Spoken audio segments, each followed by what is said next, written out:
So up until this point, you've been practicing sketch lines and how to draw circles and working on symmetry. And that's great. We're going to put some of those techniques that you just learned into practice on the back side of this sketching exercise. Before we actually get into starting a drawing, there's some things that we need to go over. Right now, we've been drawing everything as if it is just looking at it at one direction, from one direction. But if you look at an object, you notice that we can look at this object from all different views, right? We can look at it from what we would call the bottom or the front or the top or the sides. So we have to determine how we want to place this 3D object onto a flat sheet of paper having only one dimension. And that's called orthographic drawings or multi-view drawings. So if we look at this simple step block right here, there are 6 possible ways to look at this object without flipping it on angles. If we're looking at it directly down, what they call a bird's eye view, we can look at this object from the front, that's 1, from the back, that's 2, from the top, that's 3, from the bottom, that's 4, and from the right side, that's 5, and the left side, 6. There are 6 possible ways to look at this object without flipping it on angles. Because remember, we're going to be drawing this on a flat sheet of paper, not going back on any angle. So to start with, we have to determine the front view of this object. One way that we can determine the front view of an object is by its normal resting position. How does the object normally sit on a surface? Does it sit like this? Does it sit upright? Does it sit going this way? So one way we look at something is its normal resting position. The other way that we look at an object is what is its longest view? What are we going to call the front view of this object? So this is a long view. This is not. This is a long view, right? This is a long view. So we look at this and we're saying, well, this object doesn't really have any particular normal resting position. It's just a little step block that we 3D printed. But for sake of doing the drawing, we're going to call the normal resting position of this object this way, as it sits on a piece of paper or on a table. This would be the normal resting position. This is the longest view. So is this. So is this. But look at all this detail. We want to use the view with the most detail, the longest view, and its normal resting position as something that we would do for a front view of an object. So, right now, we have an object, and I'm just going to sketch this out in 3 dimensions. This is not what you're going to have to do, but I'm just going to show you how this is going to look. And so this is just this little simple step block, okay, like this. And then I'm going to angle it back. This particular drawing I'm doing is actually called an oblique drawing. It's a way to show 3 dimension of an object on a flat sheet of paper. But again, this is something you don't have to worry about. Okay, so here you can see this object that I just did in what's called oblique, a 3D drawing. You can look at this object now from what we're going to call the bottom. This is the top, looking right down on it. This is the right side.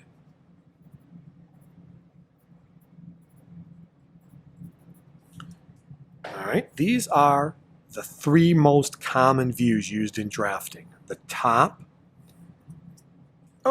the front, I should have labeled this the front. I don't want to do the bottom. The front and the right side view. We could look at the left side view, the bottom, right?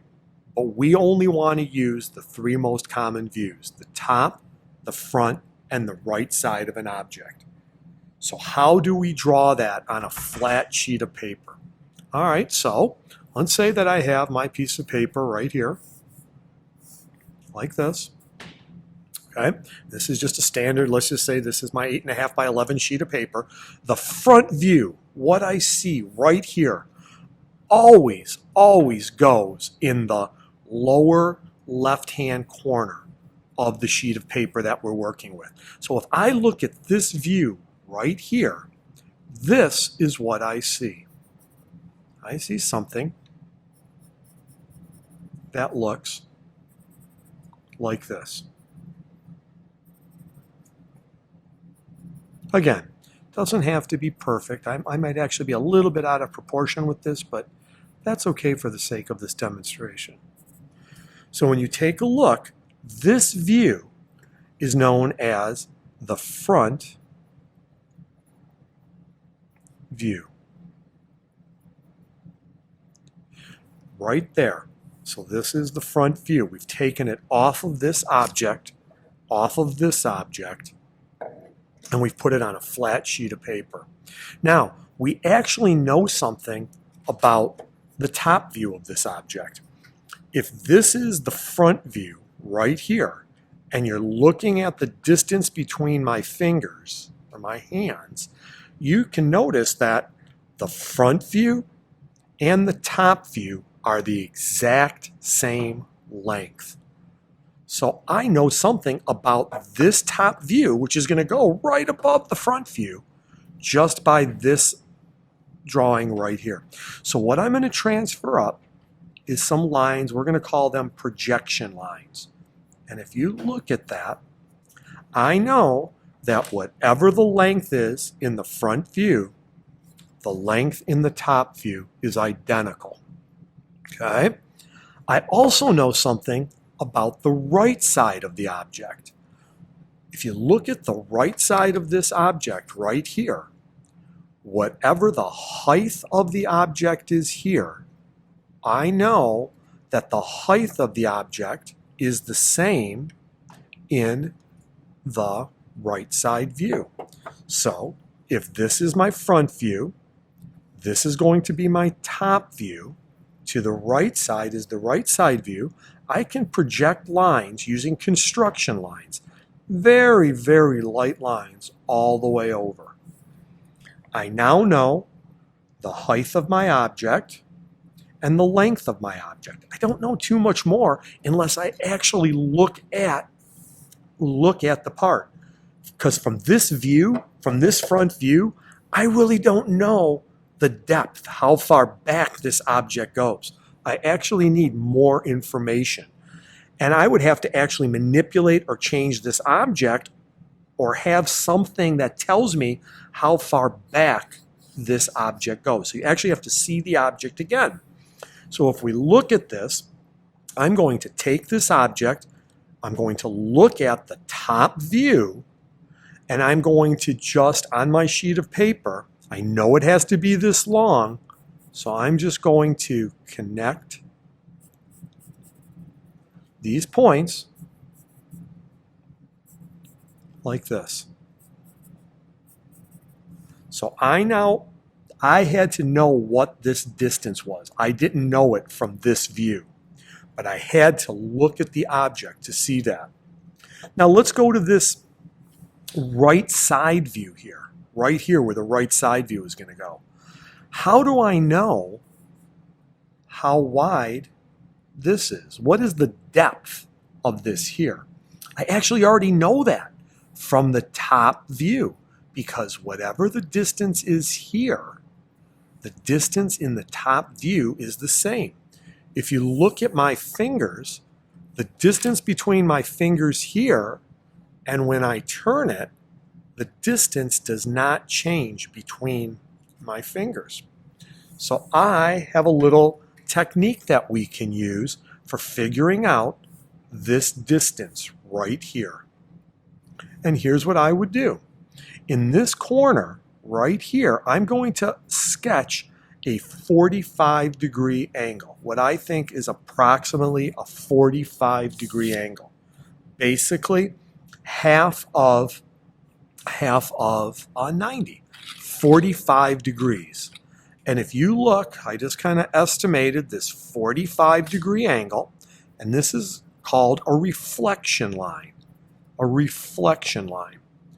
So what I'm going to do now is I am going to transfer this line in the top view. Now watch, this is, you transfer it over very lightly. Transfer the line over, and as soon as it hits the reflection line, I come straight down. Like that. Soon as it hits right here. Same thing here. As soon as this hits the reflection line, right here, I come straight down. Like that. Now these are done with something called construction lines. They're really light lines. If you make them too dark, it's going to get confusing. So I'm actually going to erase some of this. Now when you take a look, I now know how long the object is, and I know the depth of the object. I now know how long the object is, and I know the height of the object, because everything lines up. So I'm going to go through and I'm going to darken this object in. These are now becoming what's known as visible lines. I want to be able to see them. Like that. And now some of these are a little dark, so I'm just going to erase them and clean up my drawing just a little bit. I can leave the reflection line. But when you look, I now have 3 rectangles on my piece of paper, and they are the correct size for this object. So when you look at this object, here's the front view. Right here, what we determined as the front view. The view with the most detail, the normal resting position, the longest view. And it actually gives a really good right side, because look at the right side on this. You see these shapes here. When you look at this left side, it's just a big flat surface. It doesn't give a lot of information. So when we pick a front view, we like to find the view that actually also gives the best right side information. And so this is why we position this object this way and not this way, because that doesn't show us a lot. So we're going to go back to here. Now look at the top view. There's some lines in here. How do we know where those lines come from? So if we go back to our drawing and you look, well, if this object right here in the front view has this point, we can actually take this point and transfer it up. And we can do the same here. So this lines up. Now these are pretty light. I want them to show. We see them. We see these lines here. So in my drawing, what I'm going to do is I'm going to actually take this and I'm going to darken these in and turn this into what's called a visible line. So now you have 1, 2, 3, 1, 2, 3, and everything lines up. Take a look at the right side view. Is that what you see in the right side view, or is there some detail there that we can show? There's definitely some detail. Where does that detail come from? Look at the front view. The detail is here in the front view, so I carried this line over for part of the height. I'm going to gently and neatly bring this line over and bring this line over. So now when you look, 1, 2, 3, and if you look at my drawing, 1, 2, 3. I'm going to turn these into visible lines. And then I can kind of erase so that it doesn't get confusing some of the lines away. And this is known as an orthographic drawing or a multi-view drawing. This is known as a three-dimensional drawing, an oblique drawing. And the reason for doing this is because it shows us the whole object. But when you put something back on an angle, it can change it. It can distort it a little bit. So these objects here, the top, the front, and the right side, they show the true length of the object, the true height of the object, and the true depth. So this is the top view.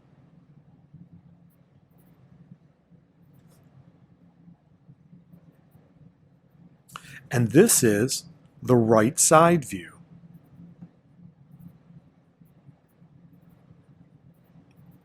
And if you look on this three-dimensional object, you can see that this represents this, and these three spots here are right here. And then on the right side, you can see, when you look here, you can see this is this, and this is that spot, and that is that spot. And everything lines up. Everything lines up. So we're using those sketching skills from the front side of this to actually transfer lines over and keep everything neat and organized. Top view is always on the top, front view is always below it, and the right side view is always to the right. It wouldn't make sense if we put the top view below the front view. That's not how you look at something. So this is a little bit of a demonstration on what orthographic drawing or multi-view drawings, how we start them. Okay? All right.